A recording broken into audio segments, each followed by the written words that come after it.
In backyard skateboarding, all the skaters are kids, and you must skate your way to the pros with crazy challenges to complete.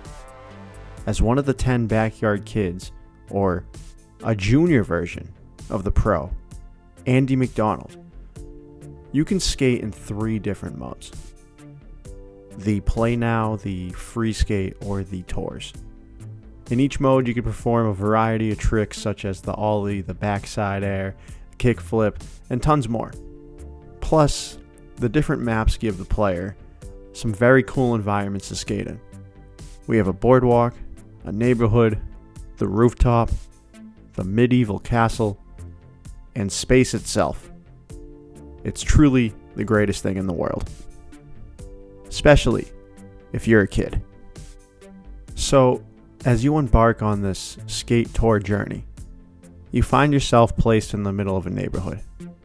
Here you will find some rookie challengers in yellow beacons asking you to perform some nifty tricks just so you could advance to then the second rank, aka the pros. Doing these tricks will help you learn how to play the game and at least give you an idea of what's to come next. The pro challengers are kids with the orange beacons. They'll give you some tougher tasks. We can call those medium tasks. And then we get to the boss. And our first boss in the neighborhood is none other than Ricky Johnson. He'll ask you to do some signature tricks on the backyard half pipe that is in his backyard. Once you've beaten this challenge, you end up moving on to the next area, which is the boardwalk. Here, you are asked to help scare a couple of seagulls away from a boat so a rookie challenger can paint the railings. Secure a lost bag of marshmallows. Collect tickets for Sydney, who is trying to go on a couple of the amusement park rides, and many other fun, challenging things throughout the journey. After completing all these challenges, you are then faced with the boss. And this boss battle against Pete Wheeler is a simple Smash Bro terminology: race to the finish.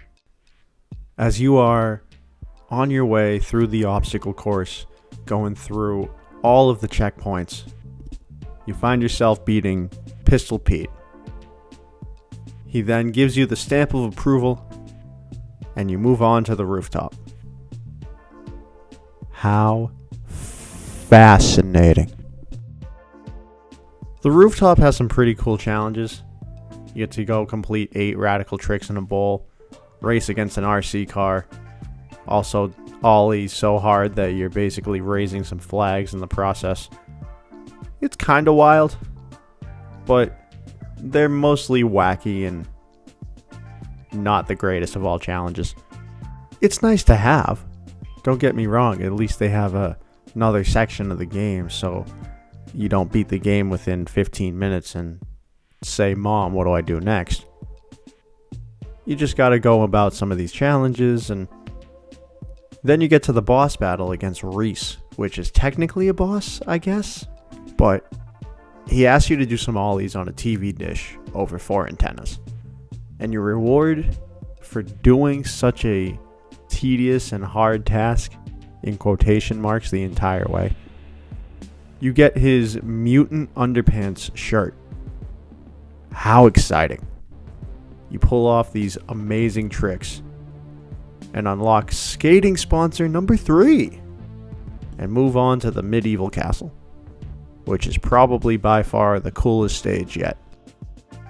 Here you get to collect gears to open the drawbridge, you get to defeat a joust spot outside of the castle, you get to pull the actual skateboard of King Ollie the First out of an anvil.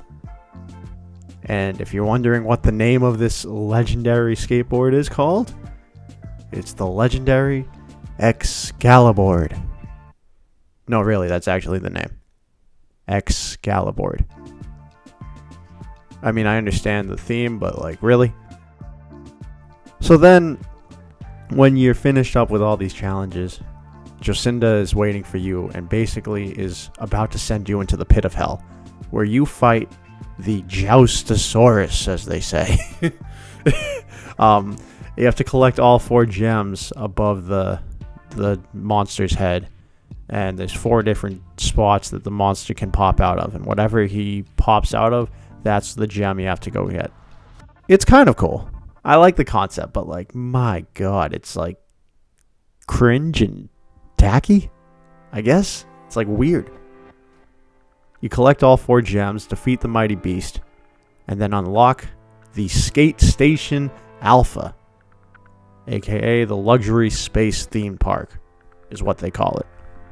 That's the whole reason you're doing this in the first place, is so you could raise money and have an awesome skate park for kids while Ahmed Khan and his band play a live concert for you while you guys are at the skate park.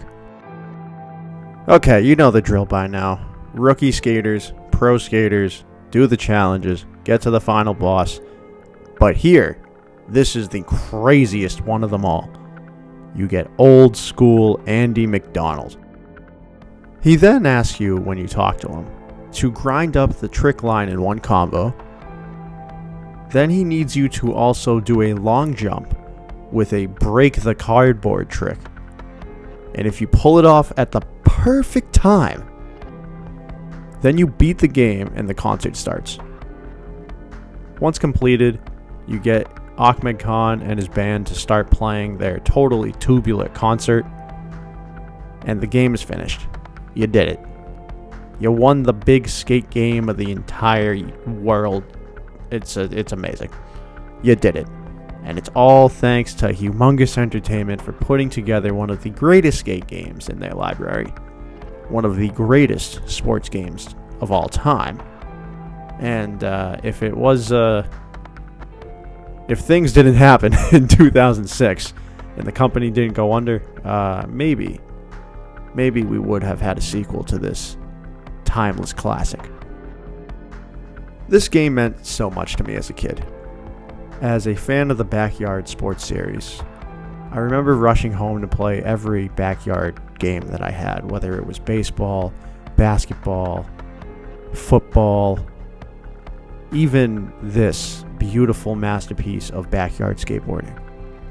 I remember coming home and I wanted to use the computer so badly. I was hoping that my sister wasn't on it for her MySpace friends, or my mom wasn't on it to look up whatever she was doing in 2004. And I remember just how happy this game made me feel. It wasn't as complicated as playing Call of Duty. It wasn't as violent as Left 4 Dead. It wasn't as crazy as Viva Pinata is. It's not Mario Kart. It's not Pokemon. It's just a classic sport game.